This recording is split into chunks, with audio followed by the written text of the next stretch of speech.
innocent to proven guilty. But usually when the FBI has something, they have you. At 10:58 p.m., in a sealed federal briefing room on the edge of the Atlanta metro, the lead agent didn't open with a speech. He opened with numbers.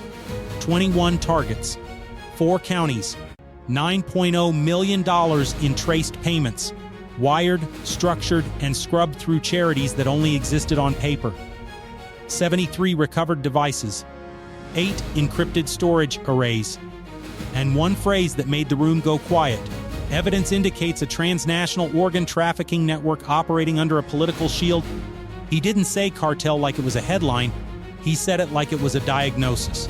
Then came the claim, heavy, deliberate, and impossible to unhear.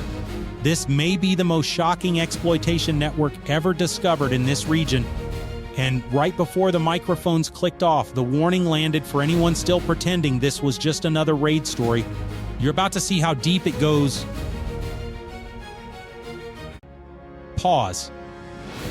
And the next part is worse, because it wasn't only about Atlanta safe houses. It wasn't only about forged documents and hidden clinics. It was about power, exported, imported, and weaponized. It was about a political facilitator, a Haitian mayor, publicly celebrated as a reformer, privately moving like a shield in human form. In this fictional story, his name is Mayor Lucien Dorsonville, and his signature, digital and financial, kept showing up where it had no right to be. If you think that sounds impossible, stay with it. Because the first raid didn't just find evidence, it found a map. At 4:32 a.m., Atlanta, Georgia, the air was cold enough to sting, the kind of cold that turns streetlights into dull stars and makes every breath look like smoke.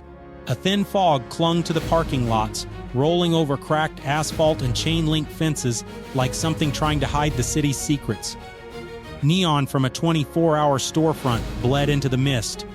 No traffic, no music, just distant highway hum and the occasional metallic clank of a gate shifting in the wind.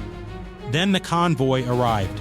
FBI first, unmarked SUVs, lights off, moving with surgical calm, ICE tactical units close behind, stacked and silent. DIA teams sliding into place like they'd rehearsed it in their sleep. DIA's support vehicles posted at intersections to seal the grid. And local SWAT rolling heavy, armored, prepared for the kind of resistance that doesn't come from desperation. It comes from organization. They weren't going to one address, they were going to 8, all at once. A wellness clinic that never accepted insurance, a storage facility rented under a dead man's identity, a cartel-run bar that stayed open past legal hours because someone always called ahead, a massage front with back rooms that weren't listed in the building inspection, a suburban house with blacked-out windows and a camera pointed at the street like a warning, a trucking yard that moved loads at 3 a.m. but had no legitimate contracts, a warehouse with freezers running day and night, and a quiet office suite 2 floors above a tax preparer registered to a nonprofit that claimed it supported displaced families. At 4:34 a.m., the first breach. A ram hit a steel door. Once. Twice. On the third strike, the lock snapped and the door swung inward like it had been holding its breath. Flashbang. A white pop of light that turned the hallway into a frozen photograph. Then movement. Fast. Controlled. Absolute. Agents in black surged in, rifles tight to shoulders, voices sharp and clipped. Federal agents. Hands. Hands. A suspect tried to bolt down a side corridor, shoulder-checking a rolling medical cart. He didn't get far. A second suspect reached for a drawer. That's when the room changed. A shot cracked. One single gunshot, not a full exchange, but enough to slam adrenaline through every body inside. The suspect dropped, so did his weapon. And just like that, the myth of nonviolent operations dissolved. because this wasn't a fraud ring run by amateurs. It was a trafficking network with security protocols.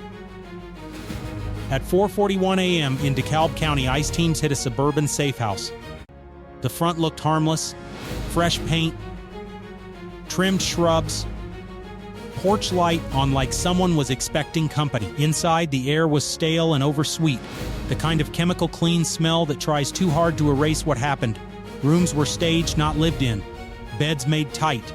No family photos, no toys. Just mattresses, duffel bags, and a printed schedule taped to the inside of a closet door. Pickup windows, drop-off times, routes labeled with code words, and a stack of counterfeit IDs in a shoebox like it was spare change. At 4:53 a.m., Dia moved on a warehouse near an industrial corridor. The door didn't just have locks, it had layered locks, mechanical and electronic. Inside, pallets were wrapped in plastic and labeled as medical disposables. The first box opened clean. Inside were IV lines, legitimate. Then a second box, same label, same packaging. Inside, sealed vials, unmarked. A third box revealed sterile kits. And under the pallets, in a recessed compartment cut into the concrete, agents found vacuum-sealed bundles of cash. Not street cash, bank strap cash. In the corner, 2 heavy duffel bags packed with bricks of currency, each brick marked with a handwritten number. An agent unzipped a side pocket and pulled out a phone. Burner, brand new. Still had the plastic film. A trafficking network that cycles phones like gloves. At 5:07 a.m., SWAT hit the cartel run bar. It wasn't loud when they arrived. It was quiet in the way places are quiet when everyone inside already knows they're about to be raided. The back door burst open. Men ran. Someone tried to dump a laptop into a sink. Too late. An agent caught it mid-drop. Another suspect sprinted toward the rear alley with a backpack. He was tackled hard. The backpack hit the ground and split open. Cash, passports, and a folded ledger with names and amounts, columns of money next to dates, and one repeated phrase that didn't belong in a bar ledger. Medical transfer. At 5:22 a.m., one of the final targets was breached. The office suite registered to that nonprofit, 2 floors above a tax preparer. The hallway smelled like stale carpet and cheap air freshener. The door was opened with a key because they had a warrant and a locksmith. Inside, desks, a printer, filing cabinets, and a whiteboard covered in arrows. Nothing looked criminal at first glance. Then, an agent pressed on a wall panel. Hollow, he pressed again. A seam showed. They pulled. A hidden compartment opened and revealed a compact server stack, fans spinning, LEDs blinking like an artificial heartbeat. Not one drive, a row of them. Encrypted. Industrial grade. And beside the rack sat 3 sealed steel cases with tamper screws. No labels, no logos, just weight, just intent. An FBI tech lifted one. Grunted. Who keeps paper this heavy? He muttered. He didn't mean paper, he meant secrets. And when they popped the first case, they didn't find blood or surgical tools. They found a hard drive bundle wrapped like contraband, along with a single envelope. Inside the envelope was a laminated access card with a printed title that chilled the room. Diplomatic Liaison, Mayoral Office. That's when the first raid stopped being a raid and became a political disaster. At 7:38 a.m. inside an FBI cyber forensics lab, the lighting was bright, but the mood was dark. Analysts sat like surgeons, hands steady, eyes tired. This is where raids become narratives, where noise becomes proof, where the human chaos of 4:32 a.m. turns into a clean diagram that can put someone in a cell for decades. They started with the drives. Imaging, isolation, cracking, layer by layer. At 9:11 a.m., the first encryption fell. A network map unfolded on a screen, nodes and lines. A web stretched across Atlanta and beyond, branching into other states like roots searching for water. At the center of the map was a code name.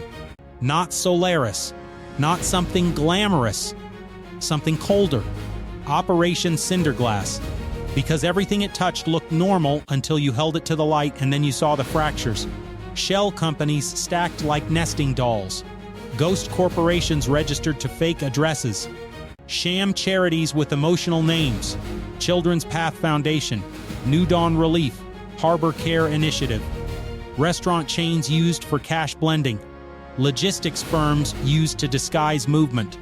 A medical supply reseller used as cover for shipments. And offshore accounts that didn't scream crime. They whispered wealth. Money flowed in disguised transfers, small enough to dodge flags, frequent enough to build millions. It moved across borders and back again, bouncing through financial systems like a pinball designed to never stop. Then an analyst found the authorization layer, a specific encryption token used to approve high-level transactions. Not just payments, scheduling, coordination, movement orders, a digital signature that acted like a stamp, and it wasn't anonymous. It was tied to a credential file, hidden deep in metadata. A name appeared. Mayor Lucien Dorsonville. Fictional. But in this story, his role is real, political facilitator and shield. A mayor from Haiti, presented publicly as a community-minded official with international partnerships, privately connected to liaison offices, sister city initiatives, and humanitarian corridors that conveniently overlapped with the cartel's movement routes. The analysts didn't call it corruption. Not anymore. Because corruption suggests a system that still belongs to the public, just dirty. This was different. This was command-level collusion. This was engineered treason dressed in diplomacy. One file showed meeting schedules aligned with travel dates. Another showed priority protection lists, names of individuals who were to be diverted from scrutiny. And then came the operational hub file. A master plan. Trafficking corridors described like logistics lanes. Safe houses plotted like distribution centers. The Atlanta Metro labeled as a secure transfer zone. A place where the network believed it could operate because local pressure could be redirected, because warrants could be delayed, because scrutiny could be softened with the right phone call and the right donation. And just when the analysts thought they'd seen the worst, they opened a folder titled Cinderglass / Ledger 9. Inside were invoices, not for drugs, not for guns, for child organ transfers. The words were coded, but the pattern was unmistakable. Payment schedules, client identifiers, transport notes. A $9 million pipeline built from human suffering and protected by political cover. And the open loop snapped shut into a new nightmare. If a mayor could facilitate this, then the network wasn't just criminal. It was institutional. And the next phase would not be a raid. It would be an eradication. At 3:52 a.m., the following morning, the command center lit up. A giant digital map covered the wall. Dozens of red markers pulsed across Atlanta, Clayton County, Gwinnett, Cobb, DeKalb, spreading outward into rural cut-throughs and highway junctions. Each marker was a safe house, a storage point, a contact node, or a financial relay. The unified mission rolled out with numbers that sounded like a deployment. Over 1,000 federal agents, multiple SWAT teams staged in rotating waves, ICE tactical units assigned to transport interdictions, FBI teams dedicated to high-value captures, DIA handling narcotics intersections, because trafficking networks rarely limit themselves to one kind of evil. DACE cyber teams embedded to seize servers before they could be wiped. Black Hawk helicopters on standby for overwatch and rapid response. armored units for the fortified sites, and additional federal air support assets in the region used not for spectacle, but for control of key corridors when networks try to scatter. At 4:20 a.m., the operation began. Simultaneous strikes. A hidden clinic in a commercial strip, agents breached through the back, avoiding the front entrance cameras, and found medical-grade sterilization tools stacked beside counterfeit documentation. A warehouse outside the metro, pallets moved aside, revealing a concealed room with refrigerated compartments and hard drives stored in anti-static bags. A rural property with a long driveway. Security cameras set like a perimeter fence. Motion lights aimed at the road. A dog run. A generator, and a safe room with reinforced walls. A convoy interception on a highway exit. ICE units boxed in 2 vans. Suspects tried to split. One clipped a curb. Agents swarmed. Doors yanked open. Inside one van, stacks of passports, prepaid phones, medical gloves, and a duffel bag of cash that smelled like diesel. Another strike hit a financial office, Shell company headquarters with a fake receptionist desk. Computers were still warm. The network had been working hours before. As the arrests stacked, the seizures piled up. Cash, millions. Weapons, enough to protect a small army. Narcotics, because this network also moved fentanyl pills and cocaine as secondary revenue streams using the same corridors. Encrypted drives, server farms, communication hubs, and a list of protected names that included officials, intermediaries, and community brokers paid to keep people quiet. By 10:30 a.m., a key facilitator inside the Atlanta region, fictional name, a coordinator called Dahlia Mercer, was captured while trying to burn documents in a steel sink. She fought. She screamed. Then she realized the agents weren't there to negotiate. She asked for a lawyer. An agent replied, "Flat and cold, you're going to need more than that." And when the dust settled, the impact was undeniable. The underworld took more damage in 6 hours than in the last 6 years. Then investigators opened the second vault of horror, the corruption reveal. Inside a secure room, agents and auditors pored over seized logs, transaction chains, internal messages, and travel records. And the infiltration wasn't limited to criminals in back rooms. It touched uniforms. It touched offices. It touched the trusted layer. They identified compromised personnel, a cluster of local officials, several security contractors, and a handful of law enforcement support roles, people with access to schedules, evidence rooms, and transport lanes. They weren't all ideologues. They were paid. Gift cards, cash drops, consulting fees, charity stipends, community outreach honorariums, clean names for dirty money. Patterns emerged. Patrol coverage shifted at the exact time certain vans moved. Traffic stops randomly disappeared from records. Dispatch notes were edited after the fact. And raid chatter leaked, just enough to let targets dump devices or move people before agents arrived. One honest investigator, fictional special agent Rowan Pike, stared at a message thread between 2 compromised planners. The thread wasn't dramatic. It was worse. It was casual. Move it tonight. The heat's scheduled tomorrow. Scheduled. As if law enforcement was a calendar item the cartel could reschedule. Another officer, fictional Lieutenant Celine Brackett, was recorded saying quietly, "I trained with some of these people." Her voice cracked on the last word. Because betrayal doesn't always look like someone taking money. Sometimes it looks like someone choosing comfort over duty. Federal agents began arresting senior coordinators, a scheduling supervisor, a courthouse-adjacent clerk with access to sealed filings, a contracted security lead who controlled building camera archives. This is what they realized, and this is what you need to understand. The cartel didn't just bribe individuals. It built a parallel enforcement system, a shadow structure that didn't wear badges but controlled outcomes, A second police force made of emails, delayed paperwork, and redirected attention. And the final message from the task force wasn't triumphant. It was grim. It was necessary. The system will be rebuilt from the ground up. Then the lens widened again, because Atlanta was the operational zone.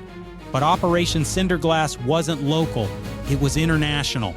Routes connected outward into multiple states through trucking contractors and freight brokers.